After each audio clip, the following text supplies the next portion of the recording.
Bonjour à tous, je suis Laurence Gounel, journaliste, et avec Bonne Gueule, le média de mode masculine, nous recevons chaque vendredi et pendant tout l'été un invité pour parler de sa vision des vacances en France. Attention, ce podcast n'est pas un guide de voyage, plutôt une carte postale autour d'adresses perso et de souvenirs de vacances. Justement, j'admirais la mer. Ces rochers, ces petites voiles blanches, tout ça, c'est vraiment joli. Bonjour, les vacances. J'avais besoin de recharger un peu la batterie, quoi. Parce que... Vous amenez le soleil. Vous avez le soleil. On est ici pour profiter de la nature. D'accord? Vous déroulez le pied et vous poussez avec la pointe. On marche, quoi.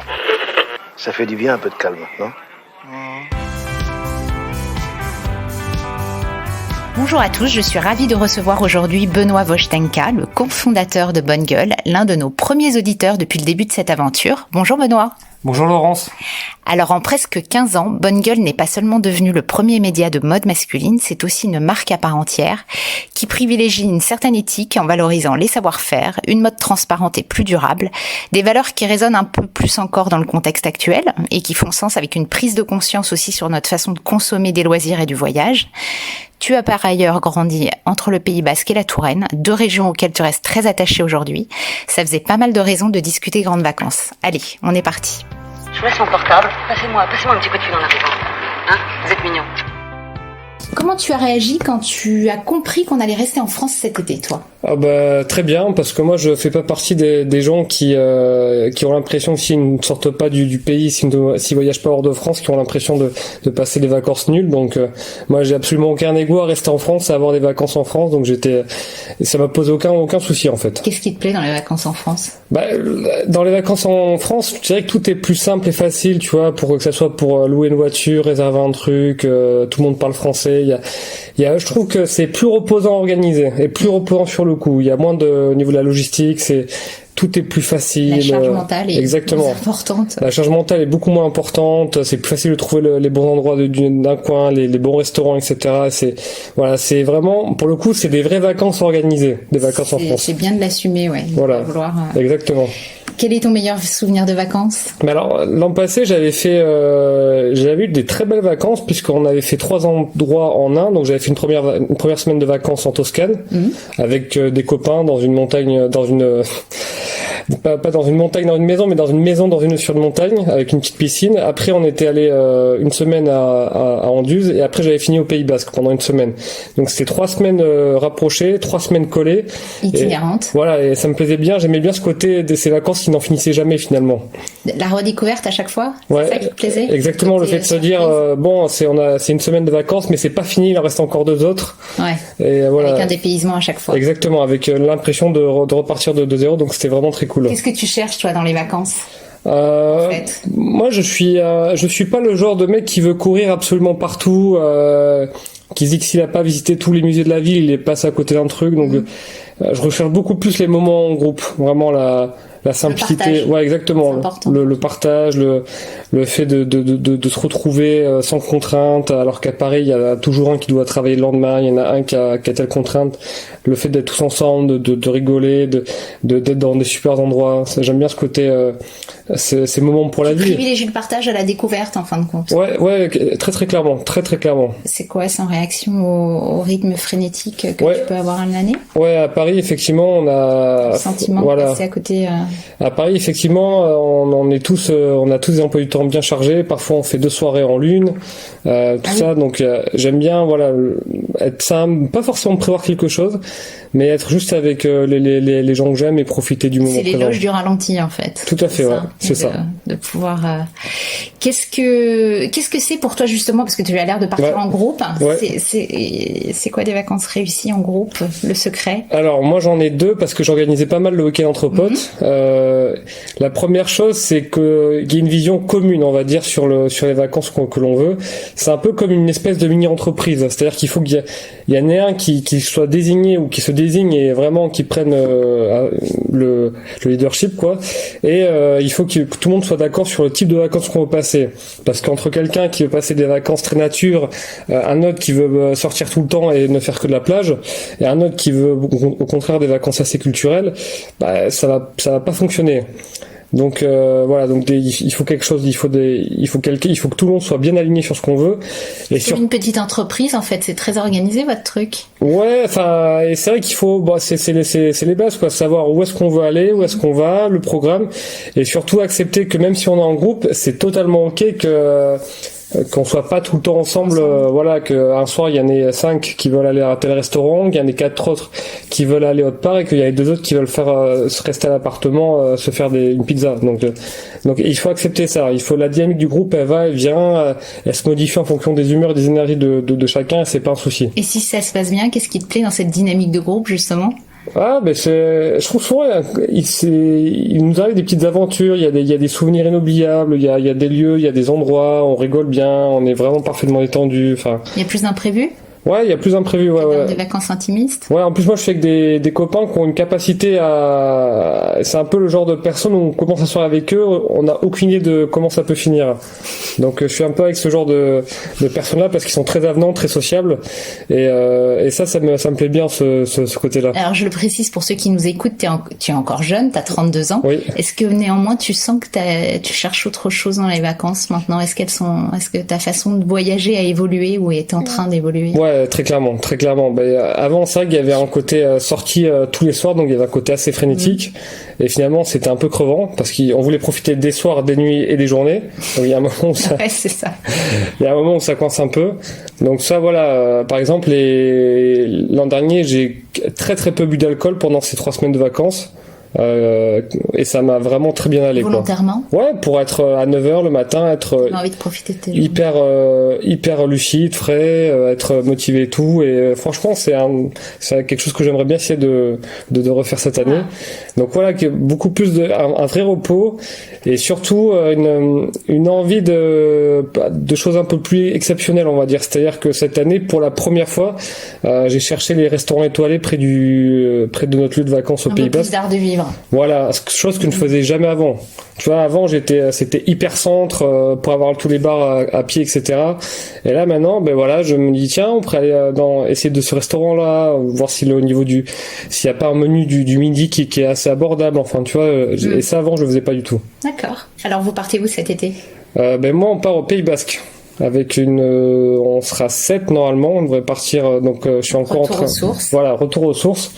Ma mère est basque, donc je suis à moitié basque, on a vécu 6 ans au Pays Basque quand j'étais petit, et je me sens un petit peu investi, on va dire, parce que c'est vrai que tous mes copains à Paris, il y en a aucun vraiment qui connaît le Pays Basque, il y en a aucun qui est vraiment jamais allé, même si apparemment le Pays Basque en ce moment c'est très à la mode, mais pas chez mes copains.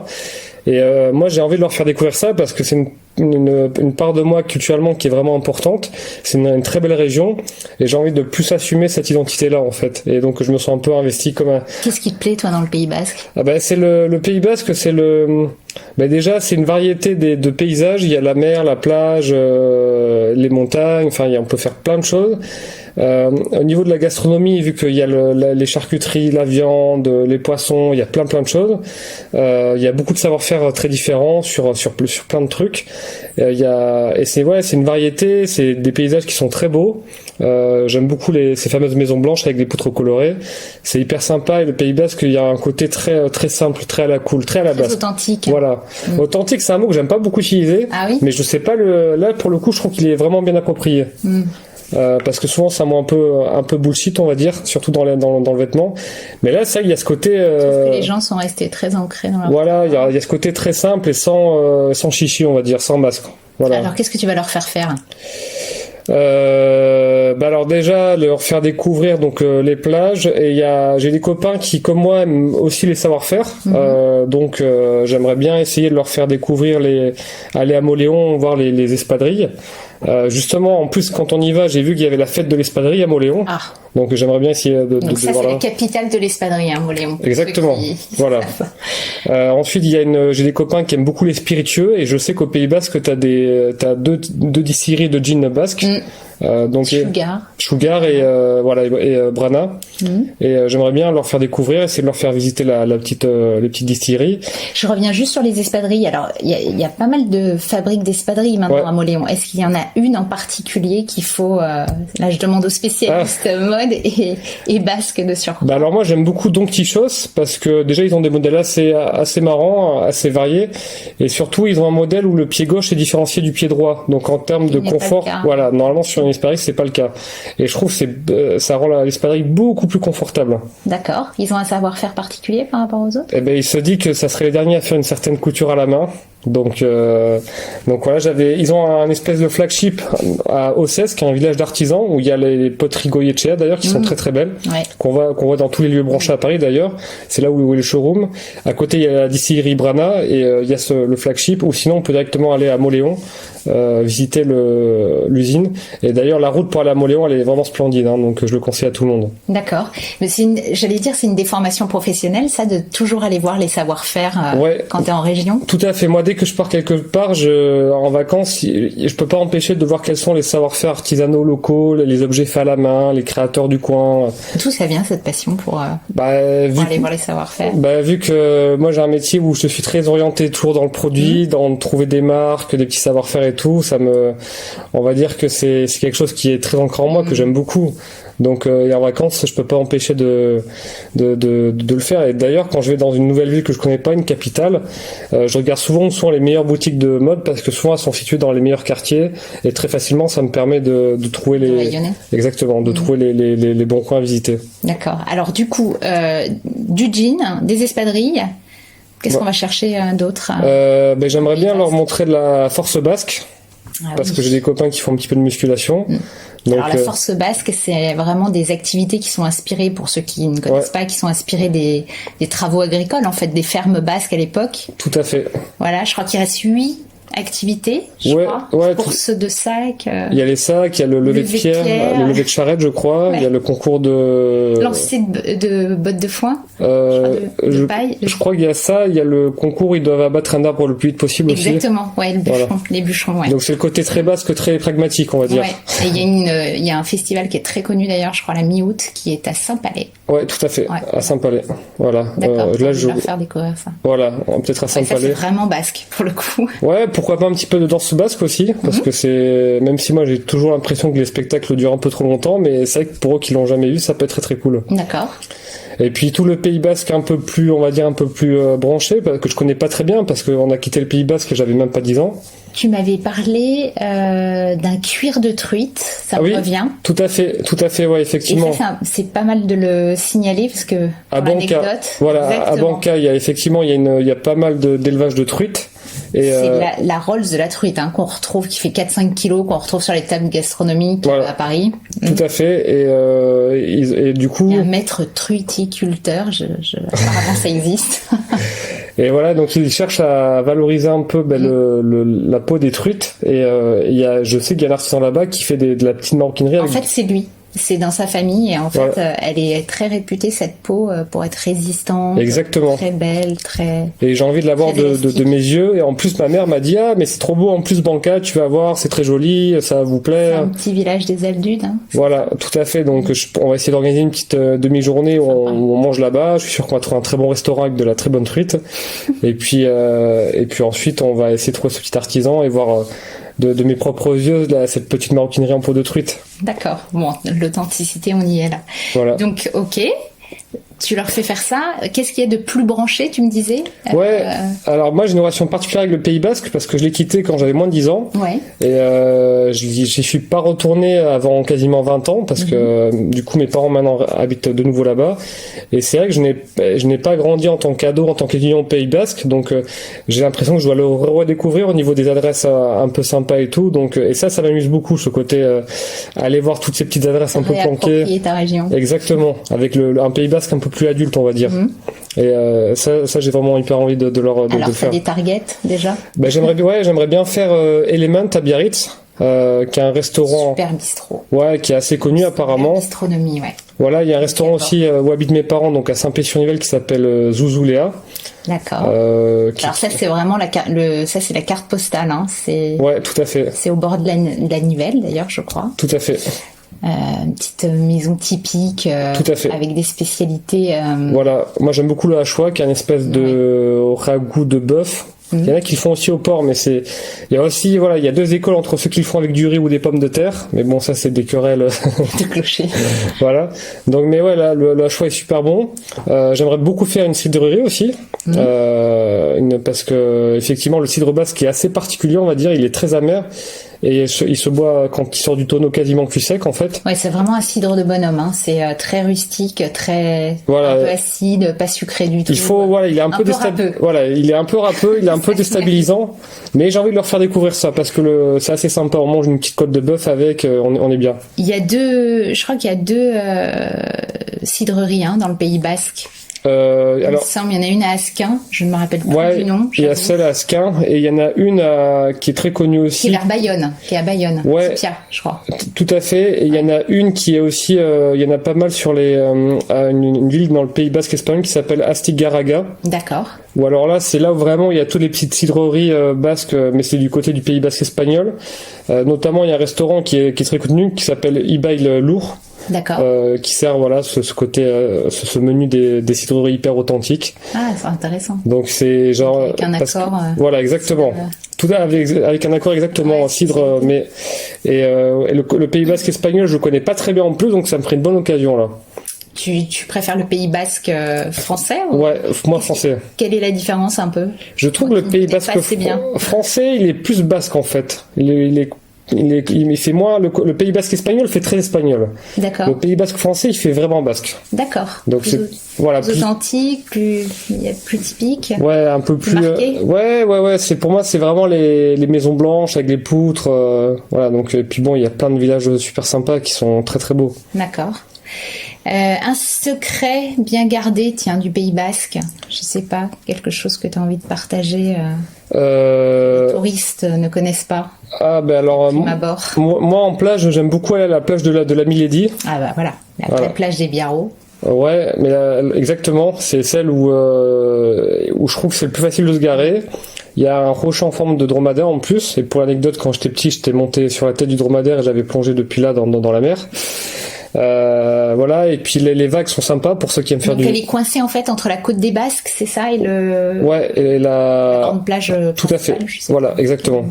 Et effectivement, il y a les vagues sont sympas pour les surfeurs, et à côté il y a on peut aussi se baigner. Enfin, elle est bien. Il y a les douches. Enfin, c'est une plage qui a vraiment été bien pensée en termes d'infrastructure. Et c'est vrai qu'il y a peu de touristes. C'est plus la plage des locaux. Elle est hyper pratique avec ses douches, ses points d'eau courants. Enfin, d'eau courante, elle est très très bien. D'accord.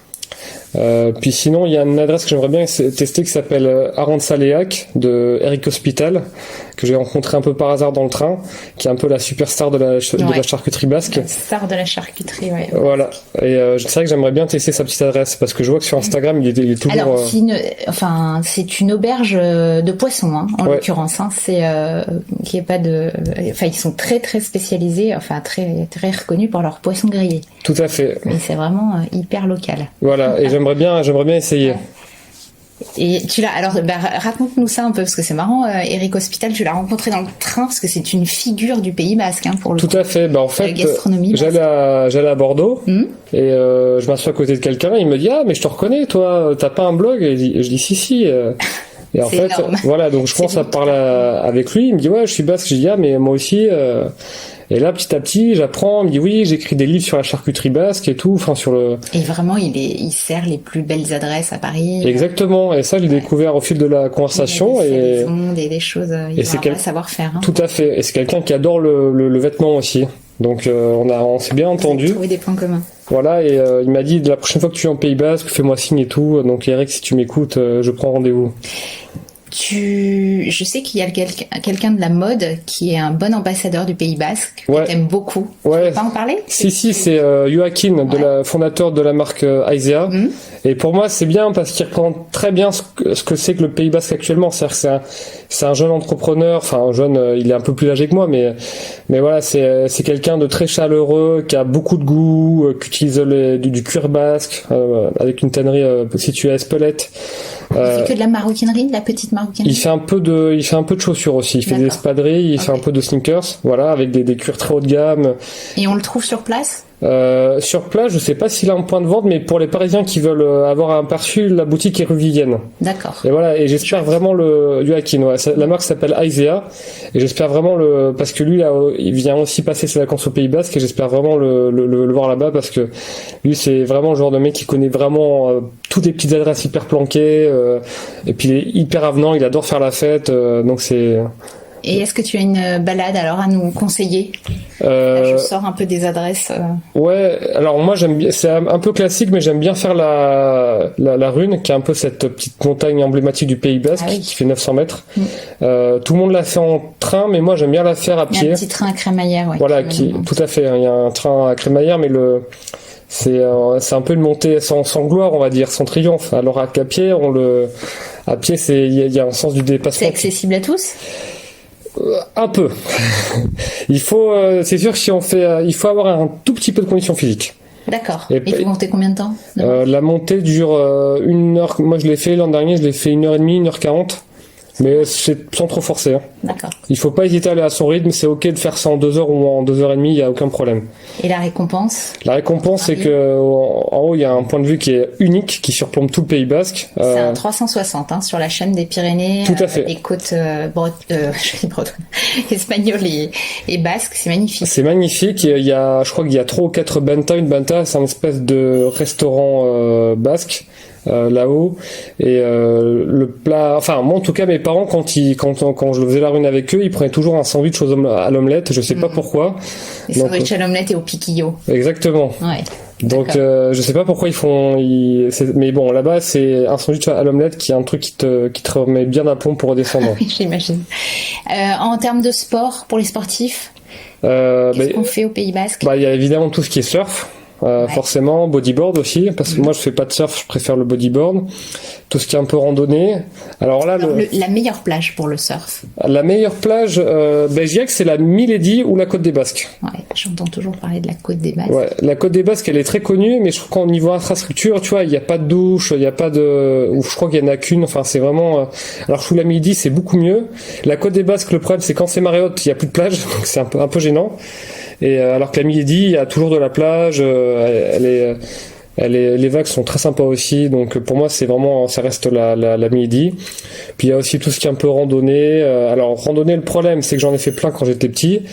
Mais c'était avec mes parents et mes parents connaissent tous les bons sentiers, mais pas moi, je connais pas les noms. Donc je pourrais pas donner trop de Canyoning.